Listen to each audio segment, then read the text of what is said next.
മുണ്ടക്കൈ ചൂരൽമല ദുരന്തബാധിതർക്കായി നിർമ്മിച്ച വയനാട് ടൗൺഷിപ്പ് യാഥാർത്ഥ്യമാകുന്നു. ആദ്യഘട്ട ഉദ്ഘാടനം ഫെബ്രുവരി 25-ന് നടക്കുമെന്ന് മുഖ്യമന്ത്രി അറിയിച്ചു. ഒന്നാം ഘട്ടത്തിൽ 175 വീടുകളുടെ താക്കോൽ കൈമാറും. 178 കുടുംബങ്ങൾക്ക് പട്ടയങ്ങൾ വിതരണം ചെയ്യും. ലിൻഡോ തോമസ് ആണ് കൂടുതൽ വിവരങ്ങളുമായി ചേരുന്നത്. ലിൻഡോ, ആശ്വാസകരമായിട്ടുള്ള വിവരം ആണ് വയനാട് ടൗൺഷിപ്പ് യാഥാർത്ഥ്യമാകുന്നു എന്നുള്ളത്. എന്താണ് ഇതിന്റെ കൂടുതൽ വിവരങ്ങൾ? സ്വാതി, മുണ്ടക്കൈ ചൂരൽമല ദുരിതബാധിതർക്കായി നിർമ്മിച്ച ടൗൺഷിപ്പിന്റെ ഉദ്ഘാടനവും നിർമ്മാണം പൂർത്തിയാക്കിയ വീടുകളുടെ താക്കോൽ കൈമാറ്റവും വരുന്ന 25-ാം തീയതി മുഖ്യമന്ത്രി പിണറായി വിജയൻ ഉദ്ഘാടനം ചെയ്യും. അദ്ദേഹം തന്നെ പുറത്തുവിട്ട ഫേസ്ബുക്ക് പോസ്റ്റിലാണ് ഈ ദിവസം പ്രഖ്യാപിച്ചിരിക്കുന്നത്. നിലവിൽ വലിയ സന്തോഷവും സമാധാനവുമാണ് ഇവിടുത്തെ ഈ ദുരന്തബാധിതർക്ക് ഉണ്ടായിരിക്കുന്നത്. ആദ്യഘട്ടത്തിൽ 175 കുടുംബങ്ങൾക്കാണ് താക്കോൽ കൈമാറുന്നത്. കൽപ്പറ്റ ബൈപ്പാസിന് സമീപം എലസ്റ്റൺ എസ്റ്റേറ്റിലാണ് ഈ വീടുകൾ പൂർത്തിയായിക്കൊണ്ടിരിക്കുന്നത്. നിലവിൽ വലിയ നിർമ്മാണ പ്രവർത്തനങ്ങൾ പുരോഗമിച്ചുകൊണ്ടിരിക്കുകയാണ്. ഇവിടെ നിലവിൽ ദുരിതബാധിതർക്ക് ഇതൊരു വലിയ സന്തോഷവും പ്രതീക്ഷയും നൽകുന്ന ഒരു വാർത്ത കൂടിയാണ് ഇത്. നാളെയാണ് ഇതുമായി ബന്ധപ്പെട്ട നറുക്കെടുപ്പ് ഉണ്ടാകുക. നിലവിൽ ആദ്യ പട്ടികയിൽ ഉൾപ്പെട്ട 242 കുടുംബങ്ങളെ ഉൾപ്പെടുത്തിയാണ് നറുക്കെടുപ്പ് നടത്തുന്നത്. അതിൽ നിന്നാണ് ഈ 178 കുടുംബങ്ങളെ ഈ പറയുന്ന 178 കുടുംബങ്ങളെ തിരഞ്ഞെടുക്കുക. ഈ തിരഞ്ഞെടുത്ത 178 കുടുംബങ്ങൾക്കാണ് മുഖ്യമന്ത്രി വീടുകൾ കൈമാറുന്നത്. നമുക്ക് നിലവിൽ നമ്മുടെ കൂടെ ഇപ്പോൾ ആക്ഷൻ കമ്മിറ്റി കൺവീനറും ദുരന്തബാധിതനുമായിട്ടുള്ള മനോജ് നമ്മുടെ കൂടെയുണ്ട്. നമുക്ക് അദ്ദേഹത്തോട് അവർക്കുണ്ടായ സന്തോഷം എന്താണെന്ന് നമുക്ക് ചോദിക്കാം. എങ്ങനെയാണ് ഈ പ്രഖ്യാപനത്തെ കാണുന്നത്? വലിയ സന്തോഷമുണ്ട്. കാരണം നമുക്കറിയാം, കഴിഞ്ഞ 2024 ജൂലൈ 30-നുണ്ടായ ദുരന്തം സമാനതകളില്ലാത്തൊരു ദുരന്തമാണ് ലോകം നോക്കിക്കണ്ടത്. അങ്ങനെയാണ് നോക്കിക്കണ്ടത്. പക്ഷേ അന്ന് മുതൽ സർക്കാർ ഞങ്ങളെ ചേർത്ത് നിർത്തിയിട്ടുണ്ട്.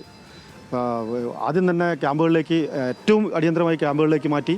സ്കൂളുകളൊക്കെ ആയിരുന്നു ക്യാമ്പുകളായിട്ട് ഉപയോഗിച്ചിട്ടുള്ളത്. അതിൽ സ്കൂളുകൾ തുറക്കേണ്ട ഒരു ഘട്ടം വന്നപ്പോൾ ബന്ധു വീടുകളിലേക്കും അതുപോലെ തന്നെ വാടക വീടുകളിലേക്കും ഞങ്ങളെ മാറ്റി. അതിലേക്കുള്ള വാടക സർക്കാർ കൊടുത്തുകൊണ്ടിരിക്കുന്നുണ്ട്, ഇപ്പോഴും തന്നുകൊണ്ടിരിക്കുന്നുണ്ട്. അതുപോലെ തന്നെ 9,000 രൂപ വെച്ചിട്ട് ഒരു കുടുംബത്തിൽ 2 പേർക്ക് സർക്കാർ ഇന്ന് വരെ തരുന്നുണ്ട് ജീവനോപാധിയായിട്ട്. കിടപ്പ് രോഗി ഉണ്ടെങ്കിൽ ഒരു 9,000 കൂടെ തരുന്നുണ്ട്. അങ്ങനെ ഒരു 1,000 രൂപേൻ്റെ കൂപ്പൺ ഇപ്പോഴും അതും ഇന്ന് വരെ ഞങ്ങൾക്ക് തരുന്നുണ്ട്. അങ്ങനെ എല്ലാ രീതിയിലും ഞങ്ങൾ സന്തോഷമായിട്ട് കഴിയാണ്.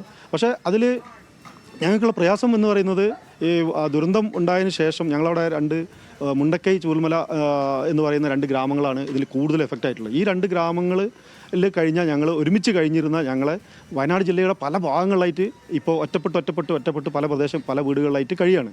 സൗകര്യങ്ങളുള്ള വീടും സൗകര്യങ്ങളില്ലാത്ത വീട്ടിലൊക്കെ ആയിട്ട് കഴിയാണ്. അപ്പോൾ ആ ഒരു പ്രയാസം ഞങ്ങളെ മാനസികമായിട്ട് വല്ലാതെ അലട്ടുന്നുണ്ടായിരുന്നു.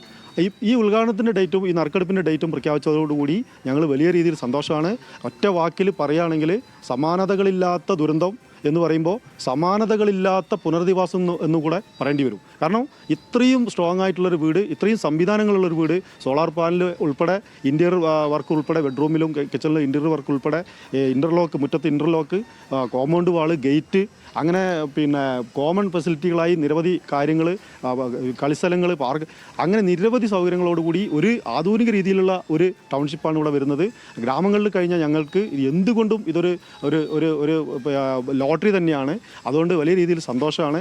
ഞങ്ങൾ ഈ നാളത്തെ നറുക്കെടുപ്പിനും അതുപോലെ തന്നെ മുഖ്യമന്ത്രി 25-ന് ഉദ്ഘാടനം ചെയ്യുന്ന ആ പരിപാടിക്കും വേണ്ടി വളരെയധികം സന്തോഷത്തോടു കൂടി 178 വരുന്ന ഫേസ് 1-ലുള്ള ആളുകൾ കാത്തിരിക്കുകയാണ്. ഒന്നുകൂടെ പറയാനുള്ളത്, ഈ ബാക്കിയുള്ള വീടുകളും കൂടി ഉടനടി പണി തീർത്തുകൊണ്ട് ഞങ്ങളെ കൂട്ടത്തിലുള്ള മറ്റ് ലിസ്റ്റുകളിലുള്ള, ഇപ്പോൾ ഫേസ് 1 എന്ന കാറ്റഗറിയിലുള്ള ആളുകൾക്കാണ് നാളെ നറുക്കെടുപ്പ് വരുന്നതും 25-ന് ഉദ്ഘാടനം വരുന്നതും. അതിൻ്റെ അപ്പുറത്തേക്കുള്ള 2-ഉം 2Bയും 2A ഒക്കെ ഉണ്ട്.